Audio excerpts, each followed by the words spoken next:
আছে তোর আপনা, বিপদের কান্ডারি নবীজি শুয়ে আছেন মদিনায়। আল্লাহুম্মা সাল্লি আলা সাইয়্যিদিনা মাওলানা মুহাম্মদ ওয়া আলা সাইয়্যিদিনা মাওলানা। তো মোহাম্মত জিকির করুন, লা ইলাহা লা ইলাহা ইল্লাল্লাহু লা ইল্লাল্লাহু লা ইলাহা লা ইলাহা حسبي ربي جل الله ما في حسبي ربي جل الله ما في نور محمد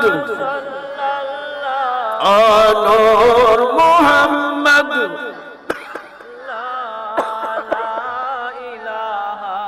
إلا الله لا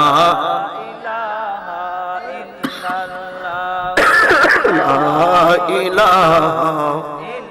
الله لا إله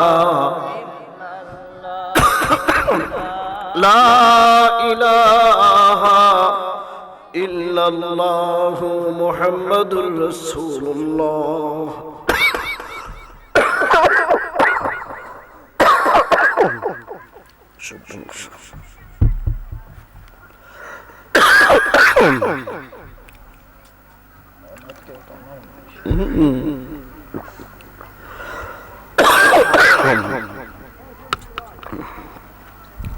ঠানে বেশি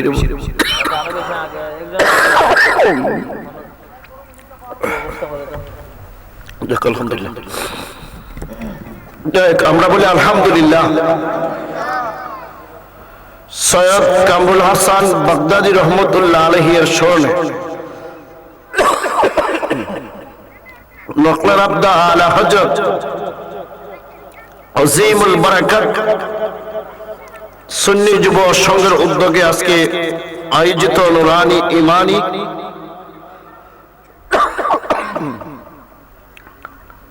তেইশতম বার্ষিক সুন্নি মহাসম্মেলন, বলে মারহাবা।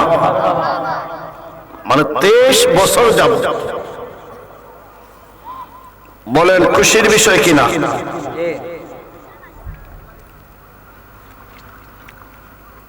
আজকের এই মহতি জলসার শ্রদ্ধাভাজন সভাপতি জনাব মোহাম্মদ তাহের বক্ত চৌধুরী সরদার সাহেব নকলার আবদা,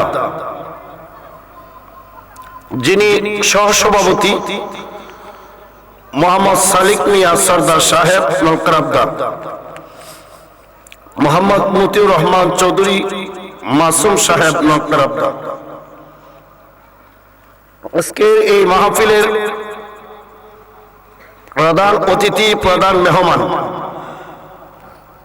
আন্তর্জাতিক খ্যাতি সম্পন্ন মুফাসসির কোরআন হযরত মাওলানা ফিরজাদা সোহরাব হুসাইন জালালি সাহেব কুমিল্লা ওয়া ফি হায়াতিহি ওয়া বারাকাতিহি। প্রধান আকর্ষণ হিসাবে যিনি মূল্যবান তাকরীর পেশ করিবেন,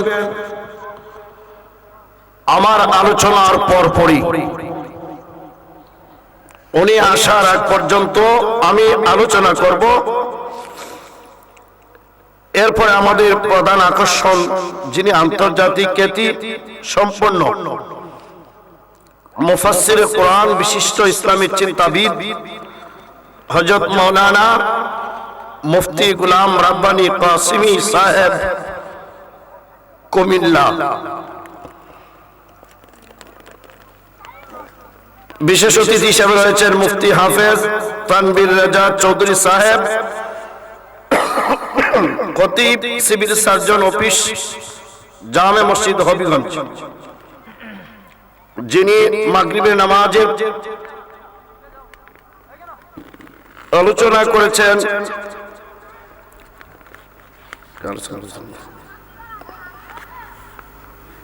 হাফেজ কারি আব্বাসউদ্দিন সুন্নাল কাদরি সাহেব, আমন্ত্রিত উলামা ইকরাম হযরত মাওলানা হাফেজ ইখলাসউদ্দিন সাহেব, মাহফিল পরিচালনা মাওলানা মঈনুদ্দিন শরীফ সাহেব, ইমাম এবং খতিব মাকলার আবদা জামে মসজিদ, যিনি আমার পাশে বসা রয়েছেন, ওনাকে অসংখ্য ধন্যবাদ, মোবারকবাদ। পোস্টার সৌজন্যে জেরিন সুজ, প্যান্ডেল সৌজন্যে শাহিন মিয়া দেশ প্রবাসী, মাইক সৌজন্যে দীপালি আক্তার, আরজ গুজার নলকারাবদা, অন্যান্য উলামা ইকরাম, নবীজির আশেক আউলিয়া কেরামের ভক্ত বৃন্দ যারা সামনে বসে রয়েছেন, সকলকে নিয়ে সেই রব্বে কারিমের দরবারে শুকরিয়া জানাই, যিনি পবিত্র শাবান মাসের এই রাত্রিতে আমাদেরকে এই মাহফিলে আউলিয়া কেরামের স্মরণের মাহফিলে আমার আলা হযরতের স্মরণে মাহফিলে আসার বসার সুযোগ দান করেছেন। এই জন্য একবার বলে আলহামদুলিল্লাহ, আর একটু জোরে বলুন আলহামদুলিল্লাহ। মাহফিল হওয়াতে আমরা খুশি না বেজা? একটু হাত উঠিয়ে বলুন নারে তাকবীর, নারে রিসালাত, নারে রিসালাত, আহলে সুন্নাত ওয়াল জামাত, মাশাআল্লাহ। ভাইরা আমার, এটি দ্বীনি মাহফিল। কি মাহফিল?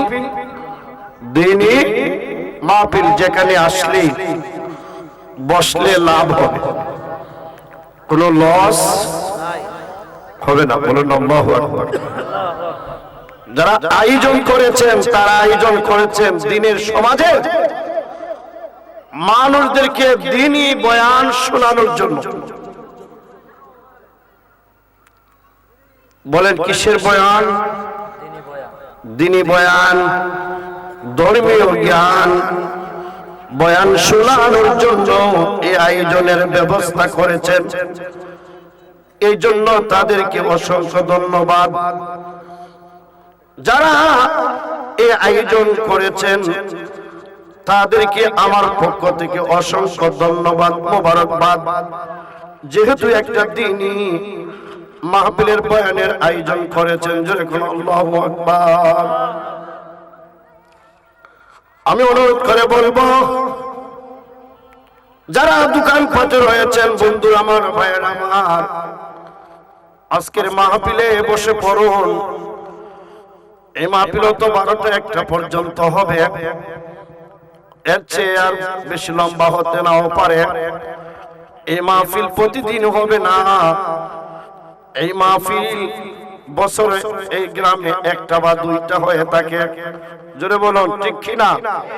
গভীর মনোযোগ আমার বন্ধুরা, আমার ভাইয়েরা, পর্দারত মা, আমার ভগ্নী যারা আছেন আলোচনা শোনার জন্য, আপনাদেরকেও দাওয়াত দিলাম, আপনারাও প্রস্তুতি গ্রহণ করুন।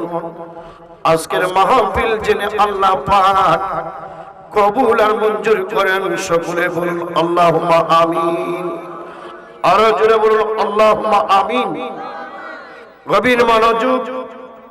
এখন তো আওয়াজ আইতেছে ভিতরে, এত তো ভিতরে না না, এখন ভিতরে আসতেছে। এই নাই ভিতরে আসার কারণে এখন ভালো যাচ্ছে। বন্ধুরা আমার, ভাইয়ের আমার, ঠিক আছে ঠিক আছে। গভীর মনোযোগ। সৈয়দ কামরুল হাসান বাগদাদি রহমতুল্লাহ আলাইহির স্মরণে আজকের মাহফিল যখন ঠিক কিনা। আমাকে আলোচনা করার জন্য একখানা বিষয় দেওয়া হয়েছে, বলা হয়েছে নামাজের বিষয়ে আলোচনা। আরেকটা হলো গুনাহ থেকে মানুষ বাঁচতে পারে, মদ এবং জুয়া খেলা, সুদের বিষয়ে আলোচনা।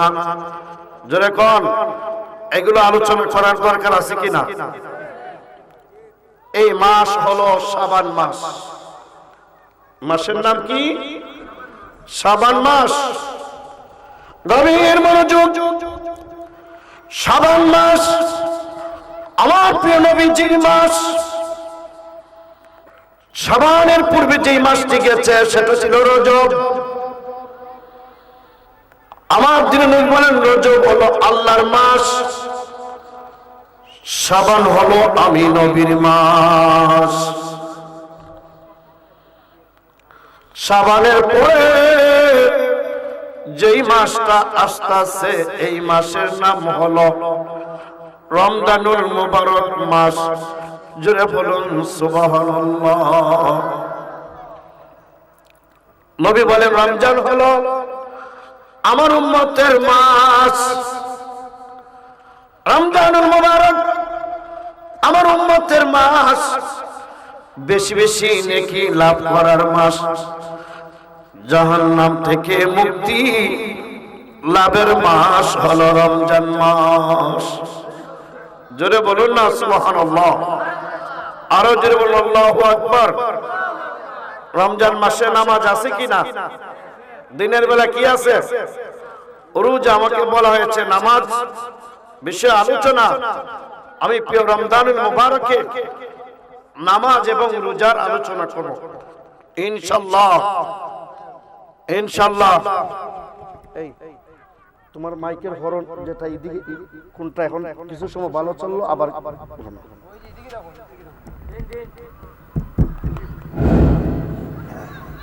বুঝছো না এখন রমজানুল মুবারক উম্মতে গুনাহ মাফের মাস। যেরকম সুবহানাল্লাহ। গভীর মনোযোগ ভাইরা আমার, বাবার আমার, সূরা ইব্রাহিম থেকে আমি একটা আয়াতে কারিমা তেলাওয়াত করেছি। আমার আল্লাহ আল্লাহ বলেন বিসমিল্লাহির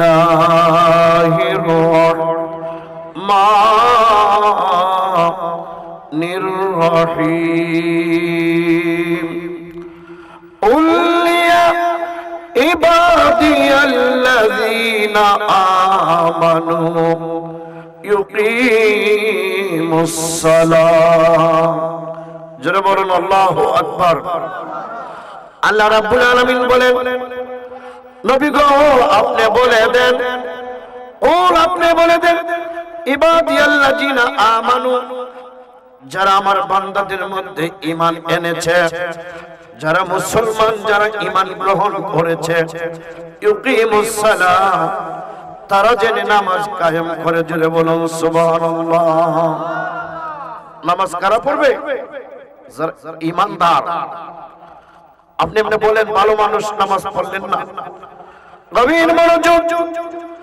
আল্লাহ রাব্বুল আলামিন বলেন যারা ঈমানদার ওরা যিনি নামাজ কায়েম করে, ঈমানদার ব্যক্তি যারা, তাদের উপরে নামাজ ফরজ করে দেওয়া হয়েছে।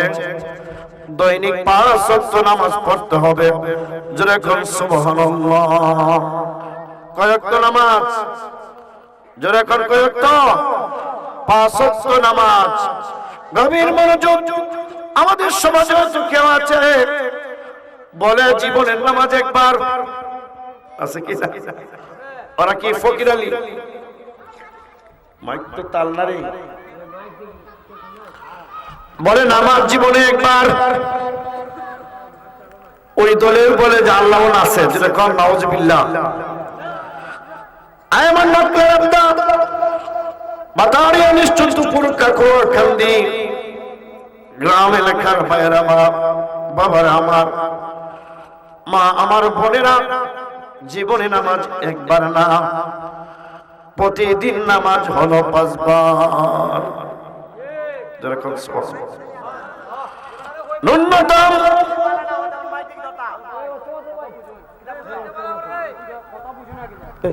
এই এই বাবা এই এই আস্তে আস্তে এই আস্তে আস্তে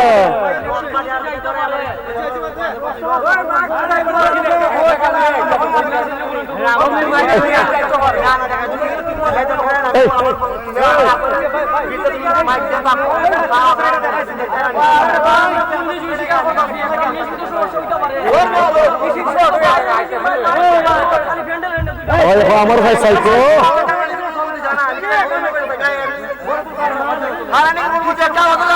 আচ্ছা ঠিক করবেন মিচিং দিব না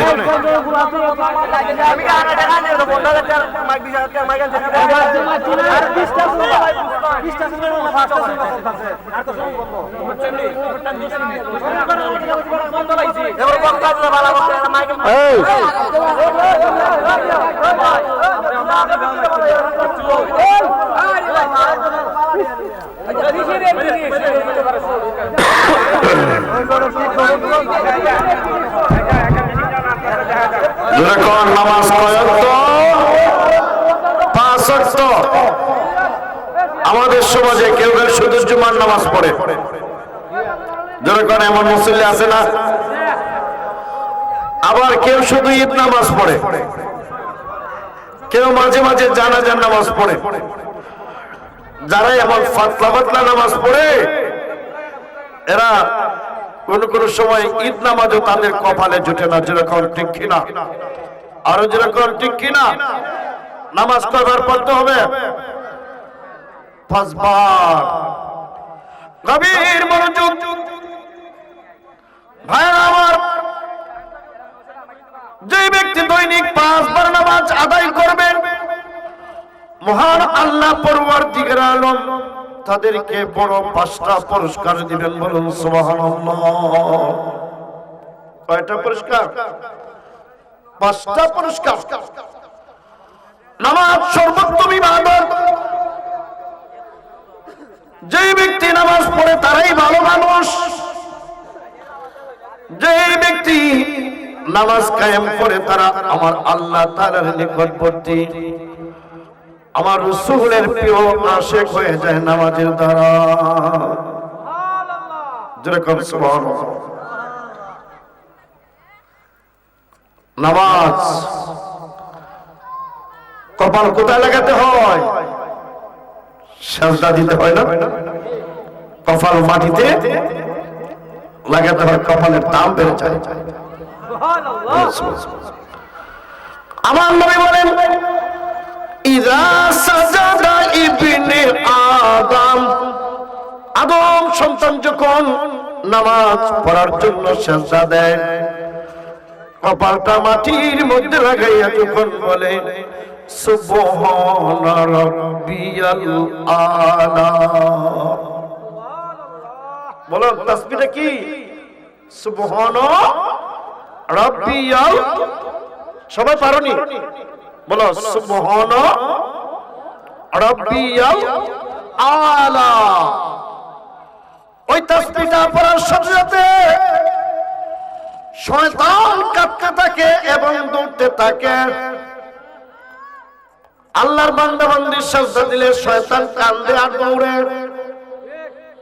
শয়তান কেঁদে কেঁদে বলে হায় রে হায়। আদম সন্তানকে সিজদা দেওয়ার কথা বলা হয়েছে, তারা সিজদা দিয়া ওরা হয়ে গেল জান্নাতি। আর আমাকে সিজদা করার কথা বলা হয়েছে, আমি সিজদা দিলাম না, ফাসাইতু, আমি অস্বীকার করলাম, ফলে আমি হয়ে গেলাম জাহান্নামী। কে বলে? শয়তান বলে। শয়তান বলে আমি সিজদা না দেওয়ার কারণে আমি হয়ে গেলাম জাহান্নামী। আর আদম সন্তান সিজদা দিয়ে হয়েছে জান্নাতি। যেরকম আল্লাহু আকবার। নামাজ দরকার আছে কিনা? যেরকম দরকার আছে না নামাজ?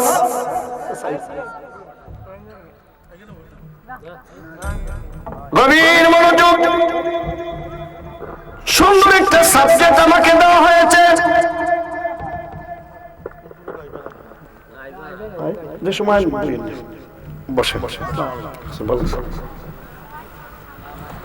যদি ভাগ্য পরিবর্তন করতে চাও নামাজ পড়ো। ভাইরা আমার, আল্লাহর প্রিয় হাবিব বলেন, যে ব্যক্তি 5 ওয়াক্ত নামাজ পড়বে আল্লাহ তাআলা তাকে 5টা বড় পুরস্কার দিবেন। জোরে কোন সুবহানাল্লাহ।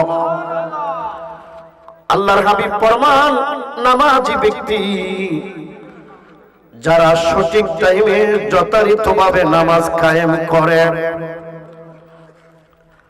যে ব্যক্তি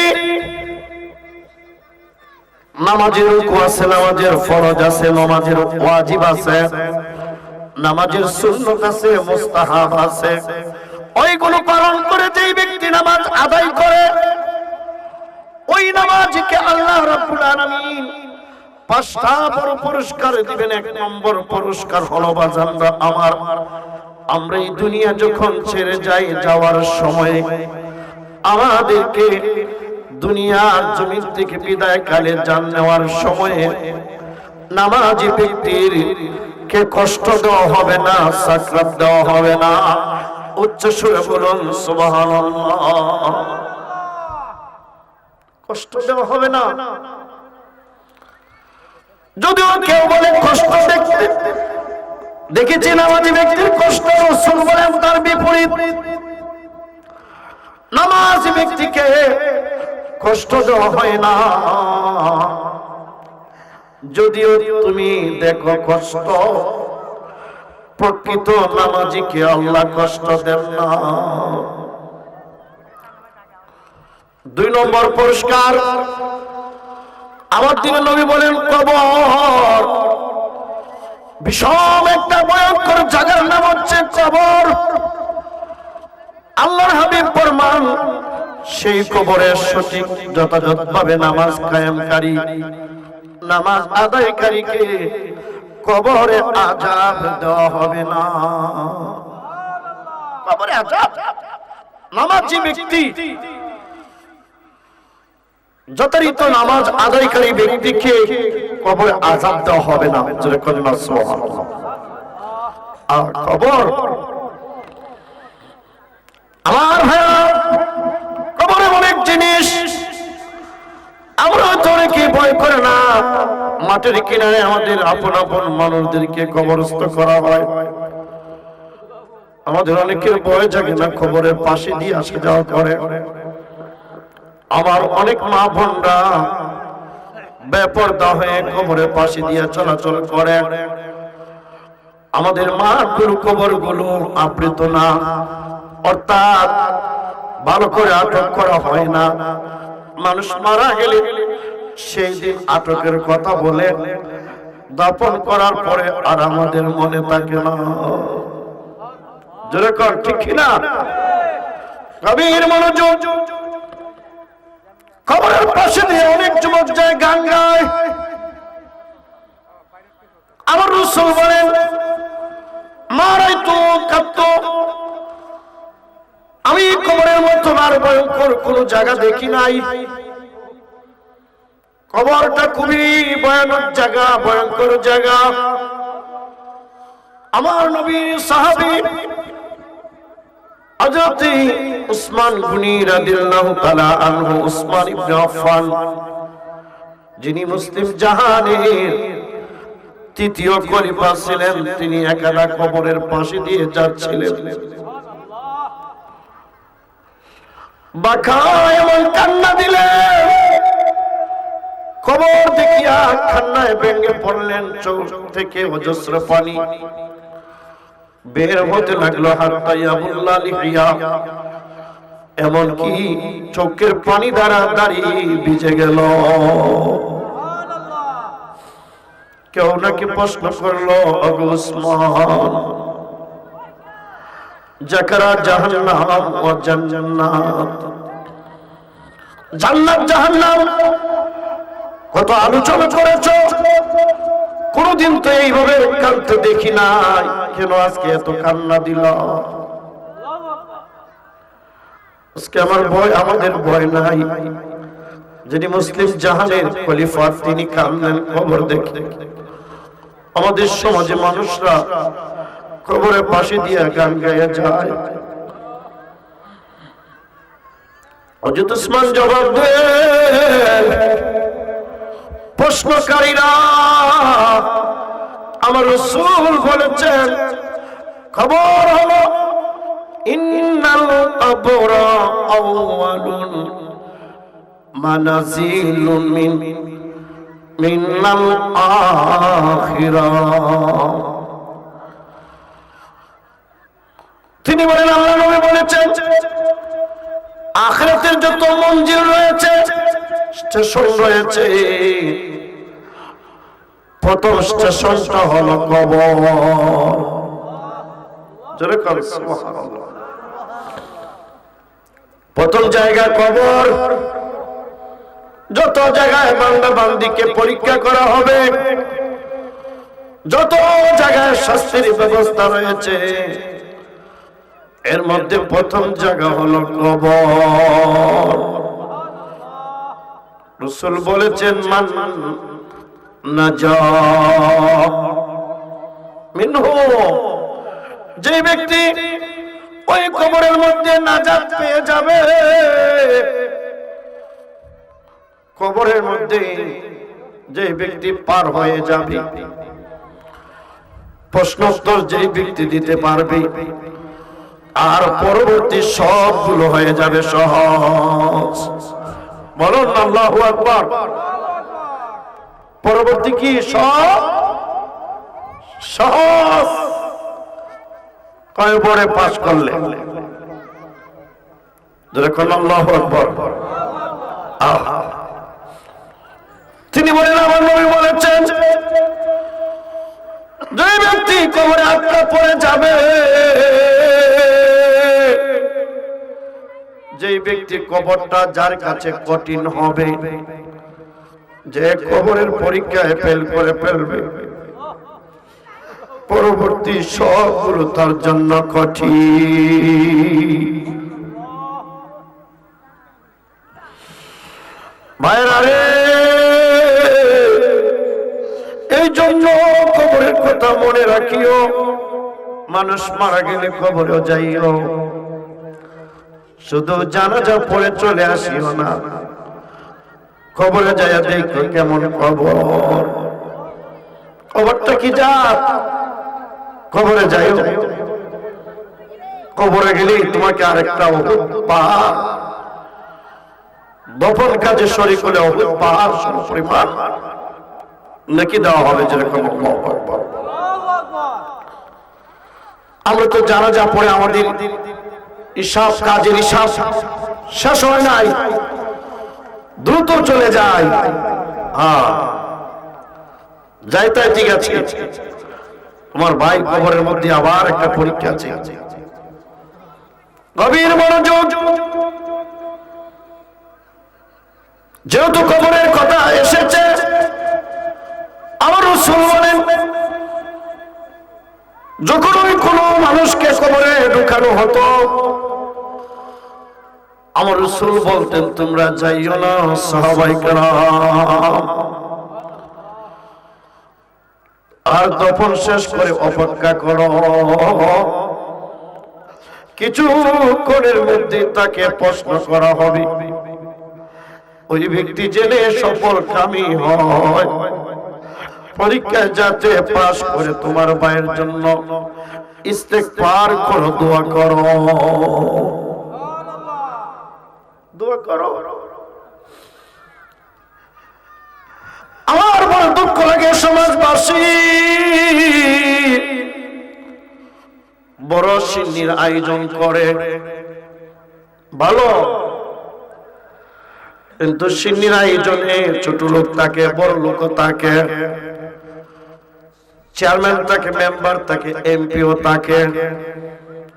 এমপি সাহেব কিন্তু কবরে যাওয়ার সময় নাই।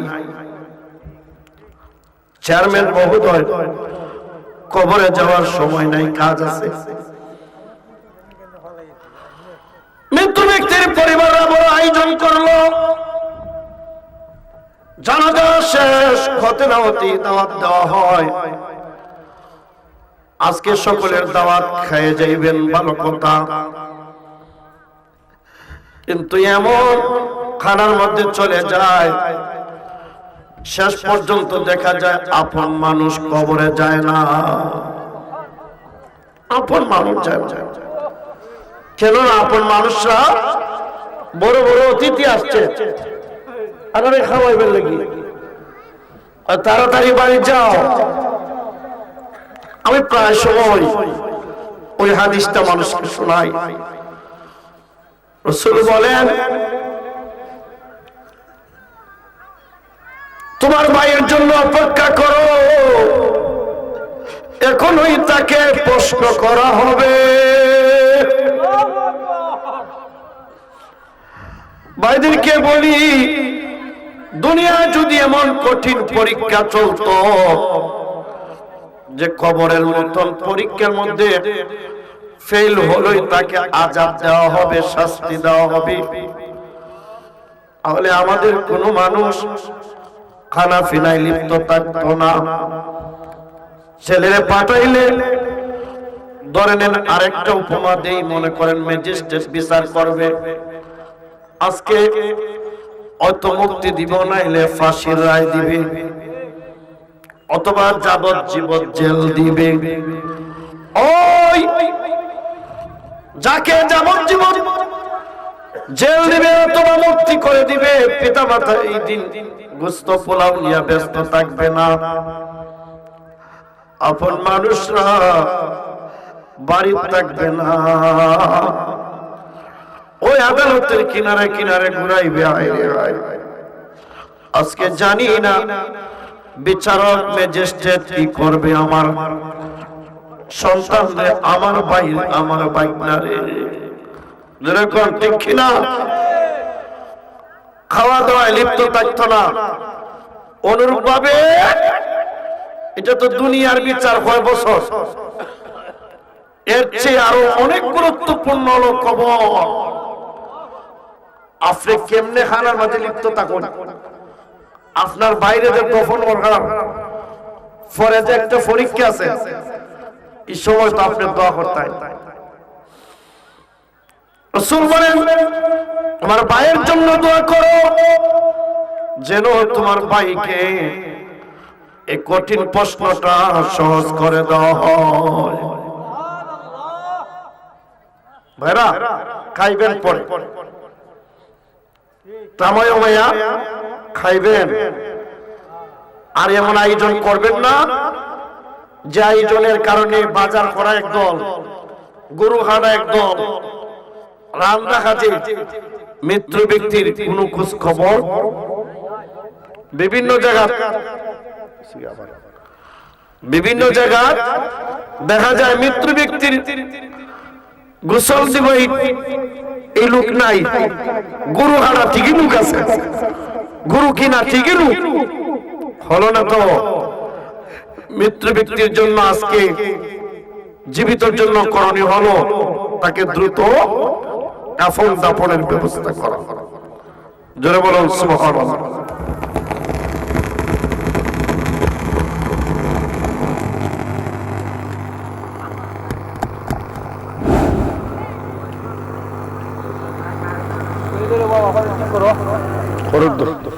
ডিস্টার্ব দিতে পারে, বুঝছেন? মেশিনারি জিনিস ডিস্টার্ব দিতে পারে। তো জিকির করে লা ইলাহা লা ইলাহা লা ইলাহা লা ইলাহা লা ইলাহা লা ইলাহা আল্লাহ লা ইলাহা লা ইলাহা। আসমানের মালিক জি আল্লাহ, জমিনের মালিক আরে সম্মানের মালিক সেই আল্লাহ, লা ইলাহা ইল্লাল্লাহ, লা ইলাহা ইল্লাল্লাহ, লা ইলাহা ইল্লাল্লাহ, লা ইলাহা লা ইলাহা ইল্লাল্লাহ মুহাম্মাদুর রাসূলুল্লাহ সাল্লাল্লাহু তাআলা আলাইহি ওয়াসাল্লাম। ভাইরা আমার, এই প্রচুর ডিস্টার্ব দিয়েছে, যেটা আমাদেরকে এখানে আসতো এটাও আসে না। আলহামদুলিল্লাহ আছে বলে আলহামদুলিল্লাহ। শুনেন, নামাজি ব্যক্তির 5টা পুরস্কার। 2 নম্বর গেল কবরে আযাব দেওয়া হবে না, কোন সুবহানাল্লাহ। এর জন্য বলা হয় কবরের আযাব যদি আল্লাহ কেউ দেখি তো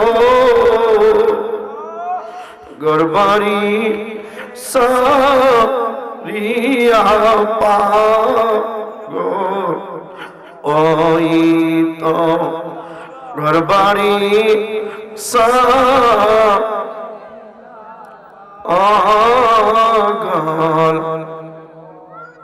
বাইরে আসল বাড়ি লক্ষ্য বলেন, আসল বাড়ির নাম। আমার আজকে মারা গেলে আমাকে কবর রাখা হবে, চাচা মারা গেলে আর ইবাদতের সুযোগ নাই।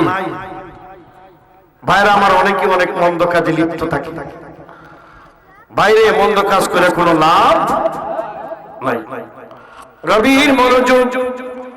আল্লাহ নবী বলেন 3 নম্বর পুরস্কার, যে ব্যক্তি নামাজি তার হাতের মধ্যে কালানাসরের ময়দানে ডান হাতে আমলনামা, নামাজি ব্যক্তির ডান হাতে আমলনামা দেওয়া হবে। বলেন কোন হাতে? ডান হাতে। যেই দিন আমলনামা দেওয়া হবে সেই দিন মানুষ পেরেশানি হয়ে যাবে, মানুষ কাঁদতে থাকবে, কোন হাতে জানি এই দিন আমলনামা পাবে।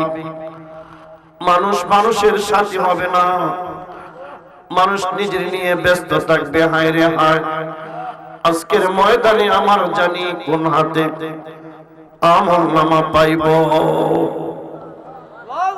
যারা বাম হাতে আমলনামা পাবে ওরা হলো জাহান্নামী। ডান হাতে আমলনামা যারা পাবে তারা হলো জান্নাতি। জোরে কোন আল্লাহু আকবার। আমরা কোন হাতে আমলনামা পাইতাম? একটু হাত ধরে বলুন কোন হাতে? ডান হাতে। তাহলে নামাজ জোরে কোন পড়া লাগবে? নামাজ 5 ওয়াক্ত।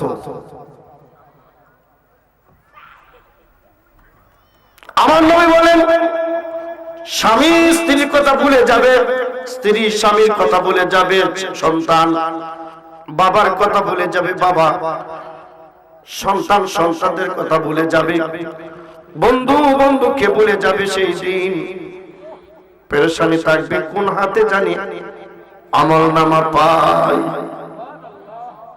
রাসূল বলেন নামাজি ব্যক্তিকে ডান হাতে আমলনামা দেওয়া হয়। যেরকম 4 নম্বর পুরস্কার, পুল চালাতের পুল, দীর্ঘ অনেক লম্বা, চুলের চেয়ে চিকন, হীরার চেয়ে দাঁড়ালো। আমরা কেমনে হব পার? রাসূল বলেন ভয় নাই যারা আমার উম্মত নামাজি। নামাজটা যারা যত্ন সহকারে পড়ে, ওই ভাই না যে নামাজ রুকু ভালো করে দেয় না,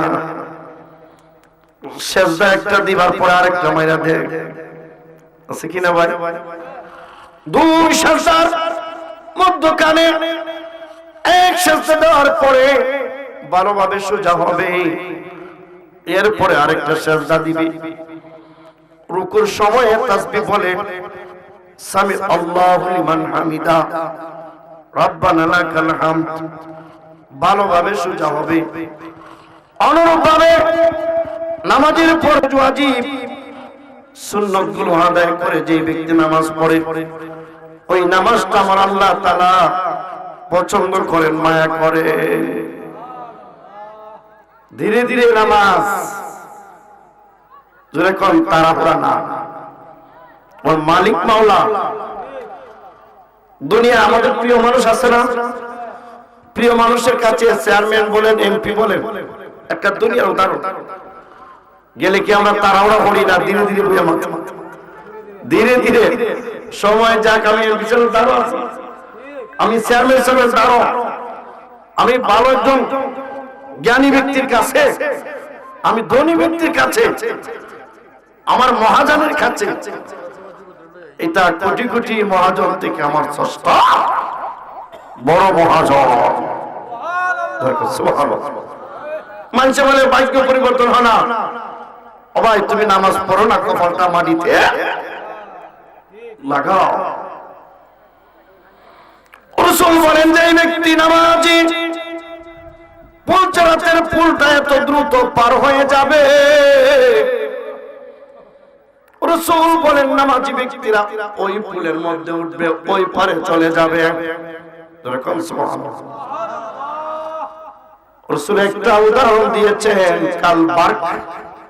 বার্ক কোন আরবি শব্দ, ওই যে আকাশে বিদ্যুৎ চমকায় না, ওই যে আমরা আঞ্চলিক ভাষায় ঝিলকি বলি।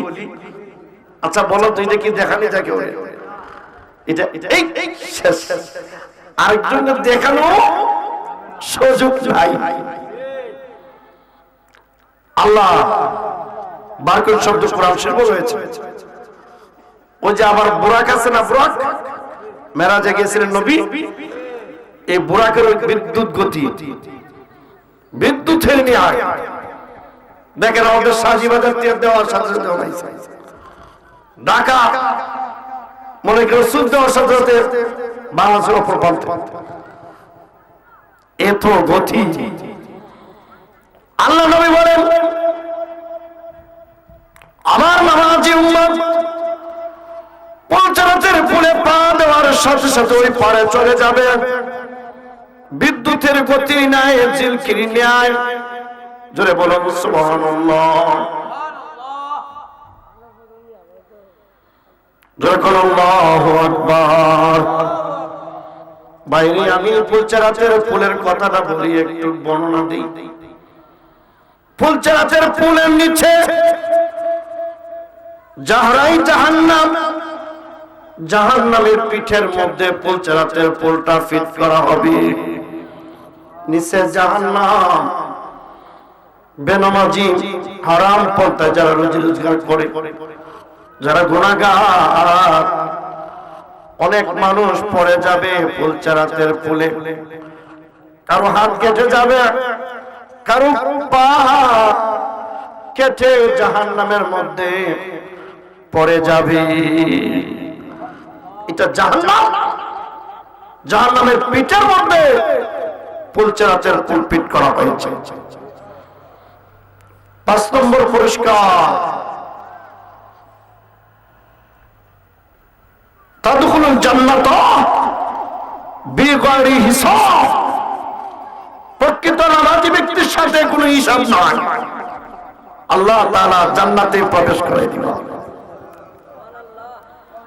অনেকে বলে আমি জান্নাত পাইতাম না, কেন? নামাজ না পড়লে পাইবা না, পাওয়া যাবে?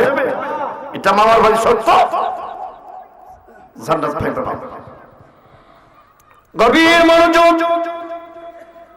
সামনে রমজানুল মুবারক আসতেছে কিনা, রমজানে নামাজ আছে কিনা, যেরকম দৈনিক 5 ওয়াক্ত, আবার এশার নামাজের পরে 20 রাকাত নামাজ আছে। নামাজে কি বলে? আর কিসের নামাজ? যেরকম কিসের? তারাবির নামাজ। যারা লামা জাহাবি বিভিন্ন রকম এখন 8 টাকা চলছে, 8 টাকা শেষ হওয়ার পরে দেখা যায় অনেক মসজিদ দিয়ে সরে যায়, খালি জায়গা। জোরে কর নাউজুবিল্লাহ। নামাজ হলো বিষ রাখা। গভীর মনোযোগ। ভাইরা আমার, প্রস্তুতি নেন।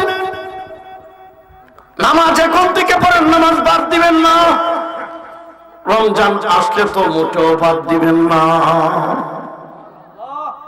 বৈশাখ মাস ঘুমাইবেন না, টিফিনটা দান খাবেন। টিফিনটা তো ঠিক না বুঝেছি, মানে আপনার প্রস্তুতি নিয়ে রেডি তখন দান খাবেন। যদি পানি এনে গেত পানির মধ্যে খাড়া লাগে মানে কেন? এই ফসলটা 6 মাস হয়েছে, আর হইতো না। এই 6 মাসে এটার খাইয়া যাতে 1 বছর আর 6 মাস খাইতে পারি, এই জন্য কিন্তু আমার মা বোনরা সহ কেউ খোলার মধ্যে কেউ খেত মেহনত করা হয়। এখন ঠিক কিনা? যারা খেলাধুলা করেন, জুয়া খেলা হারাম, এখন থেকে তওবা করেন, আর জীবনে জুয়া খেলবো না। যারা মদ খান, নেশা করেন, গাঁজা খান, ফেন্সিডিল খান, জীবনটা নষ্ট করিও না। এই জীবনটা আর পাইবা না। এই জীবন চলে গেলে আর জীবন পাইবা না। বন্ধুরে আমার ভাইরা, এত মূল্যবান জীবন বেপথে চলে গেছে, গুনার কাজে তওবার সুযোগ আছে। আমার বাতিজা আব্বাস উদ্দিন ওয়াজ করে গেছে যে তওবা করলে কি হয়, মানুষের গুনাহ মাফ করে দাও। তওবা বুঝেন নাকি? তা আমি অনেক কিছু শিখাই অনেক ক্ষেত্রে। মানে তওবা এটাকে বলা হয় যে আপনি গুনার জন্য অনুতপ্ত হয়ে বললেন যে আল্লাহ আর করতাম না। যখন কি আর, এটা হলো তওবার শর্ত। আপনি সকালে তওবা হলেন, বিকালে গিয়ে সুদ ঘুষ খাইলেন, ঠিক না? সকালে মার গাল নিলেন, বিকালে হলে মার গাল নিতাম না, তওবা করলাম। আবার পরের দিন গাল নিলেন, এটা তওবা না। দেখেন আমাদের মুরব্বীরা বিচার করলে আর করবি না, কি হয়? যেটা করবার তো করে নিয়েছে, এরপরে আমনি করবে। তওবার একটা শর্ত হলো ভবিষ্যতে আর করতাম না। আল্লাহু আকবার। এই স্বীকৃতি দিলে আল্লাহ খুশি হয়ে যাবে। বান্দা তোরে দিলাম, যখন বান্দা আবার করে আর দিতাম না, তোর দি তওবার কোনো কি নাই, আইলা ডর নাই। গভীর মনোযোগ। ভাইরা আমার, 5 ওয়াক্ত নামাজ বাদ দিবেন না। রমজান শরীফ আসতেছে আমার ভাইয়েরা। রমজান শরীফের তারাবির নামাজ আছে, একটা সেজদা দিলে 1500 নেকি। আগে আমি বলতেছি তারাবি তো আইছে, আর বেশি বাকি নাই। হুজুররা বয়ান শোনাইবা প্রত্যেক জুমাবারে আপনাদেরকে, যাতে আগে রেডি থাকো, প্রস্তুতি নিন। এই জন্য রমজানুল মুবারকের নামাজ অনুযায়ী তার কথা কিছুটা বলে ফেলবো, দরকার আছে কিনা?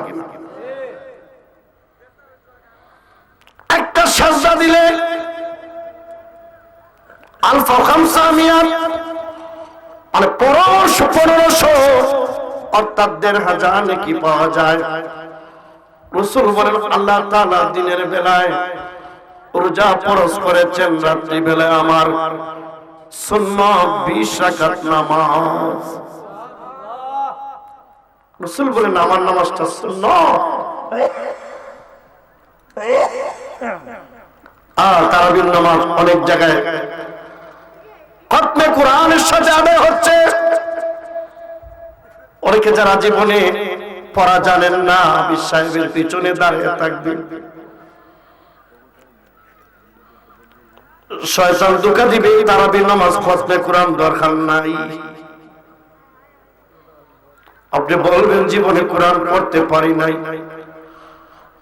কাজকর্ম করি, শোনারও সুযোগ নাই। রমজান আসতেছে, সারাটা রমজান দাঁড়িয়ে দাঁড়িয়ে হাফিজে কোরআনের সাথে তেলাওয়াত শুনবো। প্রস্তুতি নেন। রাসূল বলেছেন রমজান হলো আমার উম্মতের মাস, আমার উম্মতের গুনাহ মাফের মাস, বেশি বেশি নেকি লাভ করার মাস রমজান। গভীর মনোযোগ। শুধু তাই নয়, রমজানুল মুবারক মাসে রাত্রে দিনে যে রুকু সিজদা আছে, নবী বলেন আমার উম্মতের প্রত্যেকটা সিজদা, এবার ফরজ নামাজ হোক, ওয়াজিব নামাজ হোক, সুন্নত নামাজ হোক, প্রত্যেকটা সিজদার বিনিময়ে জান্নাতের মধ্যে একটা গাছ গজে উঠে, জোরে কোন সুবহানাল্লাহ। কেন 2 দিন তারাবি পড়ে নামাজ বাদ দিল? 15 দিন পরে দেখা যায় আর নাই মুসল্লি, 1 সপ্তাহ পরে দেখা যায় কমে গেছে। নেকি কি কমে জায়গা? মুসল্লি কেন কমে? শয়তানি ধোঁকা দিয়ে মুসল্লি কমায় দেয়। রাসূল বলেন তোমার সিজদার বিনিময়ে যেই জান্নাতে গাছ রোপণ হয়, এই গাছটাতে তো ডাল পোশাকা, যদি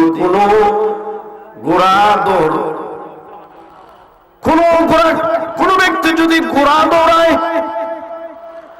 500 বছর পর্যন্ত ঘোড়া দৌড়াইতে পারবে, এত বড় গাছ তোমার সিজদার বিনিময়ে মহান আল্লাহ বেহেশতে সৃষ্টি করে দেন। বলুন সুবহানাল্লাহ। ইয়াসিরু রাকিবু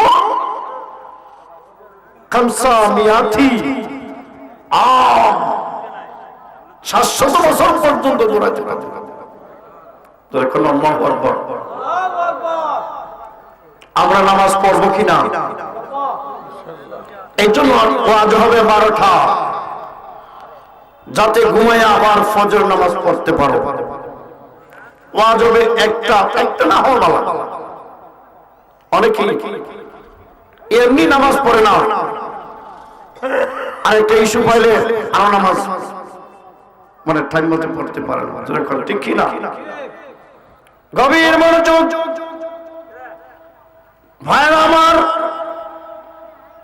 আমার রাসূলের দরবারে এক ব্যক্তি এসে বলে ইন্নী আসাবতু হাদ্দান, রাসূল গো আমি বড় গুনার কাজ করে এসেছি, আমাকে শাস্তি দেন, আমাকে শাস্তি দেন। একটু এসে বলল ইন্নী আসাবতু হাদ্দান, রাসূল আমি হর অর্থাৎ শাস্তি পাওয়ার উপযোগী গুনাহ করেছি। ওয়ালাম ইয়াসআলহু, আমার রাসূল জিজ্ঞাসা করেন নাই তুমি কি গুনাহ করে এসেছো। এমন সময় নামাজের সময় হয়ে গেল, আমার রাসূল নামাজ আদায় করলেন। ওই ব্যক্তি ওর নবীর সাথে নামাজ আদায় করলো। ওই ব্যক্তির মনে তো পেরেশানি, শান্তি নাই। আমি তো রাসূলকে বললাম বিচার করার জন্য, রাসূল তো কিছু বললেন না। নামাজের পরে ওই ব্যক্তি দাঁড়ায় বলল ইয়া রাসূলুল্লাহ, নবী গো আমি বড় গুনাহ করে এসেছি, আমার কিতাবুল্লাহ আল্লাহর কোরআন অনুযায়ী শাস্তি দেন, কোরআন অনুযায়ী শাস্তি দেন। আমার রাসূল বলেন আলাইসা মিন্না সাল্লাহ, তুমি কি আমার সাথে নামাজ পড়ো নাই? আমার সাথে কি নামাজ পড়ো নাই? লোকটি বলতেছে রাসূল আমি আপনার সাথে নামাজ পড়েছি। রাসূল বলে তোমার গুনার কাফারা হয়ে গেল নামাজ, নামাজের দ্বারা তোমার শাস্তি মওকুফ করে দিয়েছেন আল্লাহ। দরকার না সুবহানাল্লাহ। আমার রাসূল বলেন সাল্লু উম্মত নামাজ পড়ো খামসা 5 বার, 5টা টাইম। যারা আল্লাহওয়ালা ব্যক্তি এরা আরো বেশি পড়ে। শেষ শাস্তিতে আছে তাহাজ্জুদ, বহু মহিলারা পড়ে, বহু পুরুষরা পড়ে। যখন পড়ে কিনা অবা যারা বিদেশ যায় মাসিক বেতন ছাড়াও যারা এক্সট্রা কাজ করে এরা বাড়িতে 2 লাখ টাকা বেশি বাড়াইতে পারে। যখন ঠিক কিনা যারা আমাদের সমাজে যারা একটু বেশি মেহনত করে এক্সট্রা সময় করে এরা সংসার আয় উন্নতি মোটামুটি একটু বেশি। অনুরূপভাবে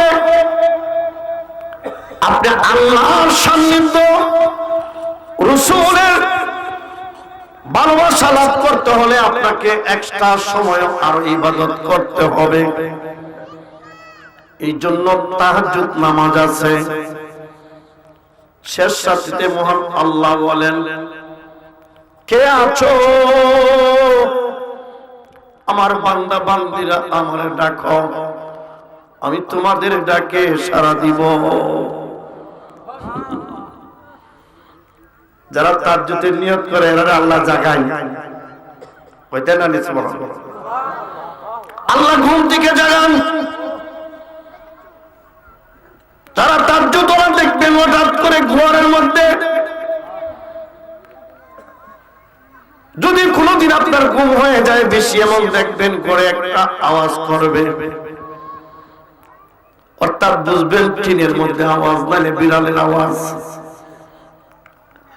আমার আল্লাহ সুবহানাহু ওয়া তাআলা ওই নামাজিরে জাগাইয়া দিলেন। সুবহানাল্লাহ। এই সারা যারা নিয়মিত পড়ে দেখবেন ওই টাইমটায় ঘুমটা ভেঙে যায়। বান্দা সেজদা দিলে আল্লাহ খুশি।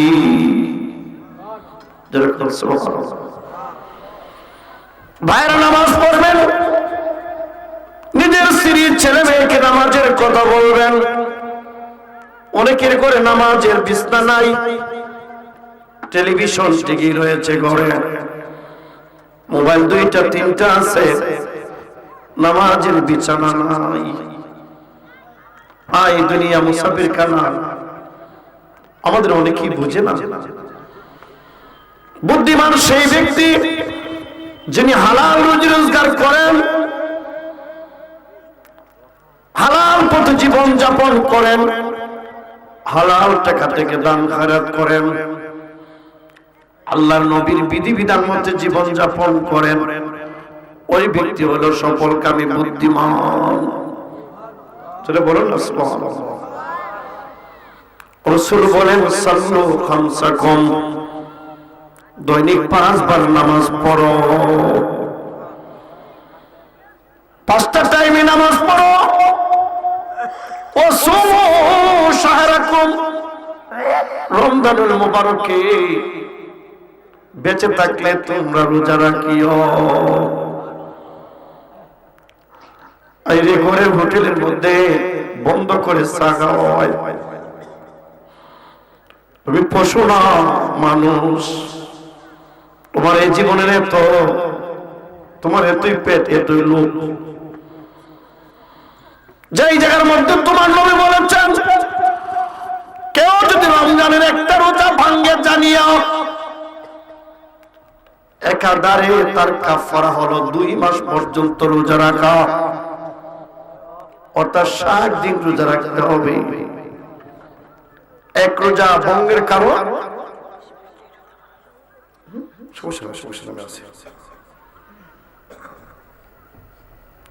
একটা রোজা ভাঙলে কয়টা শাস্তি, কতদিন রাখতে হবে? 2 মাস। যেরকম কতদিন? 2 মাস। আর খারাপদার দোকানে দরজা বন্ধ করে খাই না, আলম বাজারে বিভিন্ন জায়গায় দরজা বন্ধ থাকে, বোঝা যায় চোর মানুষ আইনি মানুষ। ব্যবসায়ী ভাইদেরকে হাতে ধরে পায়ে ধরে বলবো, যে ব্যক্তি গুনাহ করে আর গুনার সুযোগ করে দেয় সমান অপরাধ। যিনি জুয়া খেলে তার যে অপরাধ যিনি জায়গায় দিল, ব্যবস্থা করে দিল, সমান।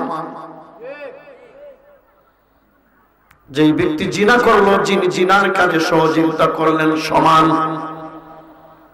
এই জন্য রাসূল বলেছেন, যদি লক্ষ্য করেন মদের বিষয়ে বলছেন 10 প্রকার মানুষ মদের সাথে জড়িত থাকে। জোরে কোন নাউজুবিল্লাহ। যে মদের জিনিস সংগ্রহ করে, যে বানায়, যে বেচে, যে কিনে, যে খায়, যে বহন করে, এটা কি অভিজ্ঞতা যেমনি হয়? দেখেন যে প্রস্তুত করে, এই কয়েক মানুষ সেটার সাথে জড়িত। গভীর মনোযোগ। রমজান মাস আসলে যদিও তুমি আগে না বুঝিয়া গুনার কাজ করেছ, রমজান আসলে সাথে সাথে বাদ দিয়ে দিও। রমজানে একজন, রমজানের চাঁদ ওঠার সাথে সাথে মহান আল্লাহ ইজা খানা আউয়ালুল লাইল, যখনই প্রথম রাত্রিটা আগমন করে, রমজান আসার সাথে সাথে আল্লাহর হাবিব ফরমান, ফুতিহাত আবওয়াবুস সামা, আসমানের দরজারে খুলে দেওয়া হয়। জোরে বলুন না সুবহানাল্লাহ। আসমানের দরজা খুলে দেওয়া হয়। রমজান আসার সাথে সাথে রাসূল বলেন, জান্নাতের দরজারে খুলে দেওয়া হয়, জাহান্নামের দরজারে বন্ধ করে দেওয়া হয়। দেখেন, জান্নাতের দরজা খোলা, জাহান্নামের দরজা বন্ধ। রাসূল বলেন, জাহান্নামের একটা দরজাও খোলা থাকে না, আবার জান্নাতের একটা দরজাও বন্ধ থাকে না। আয় রমজান,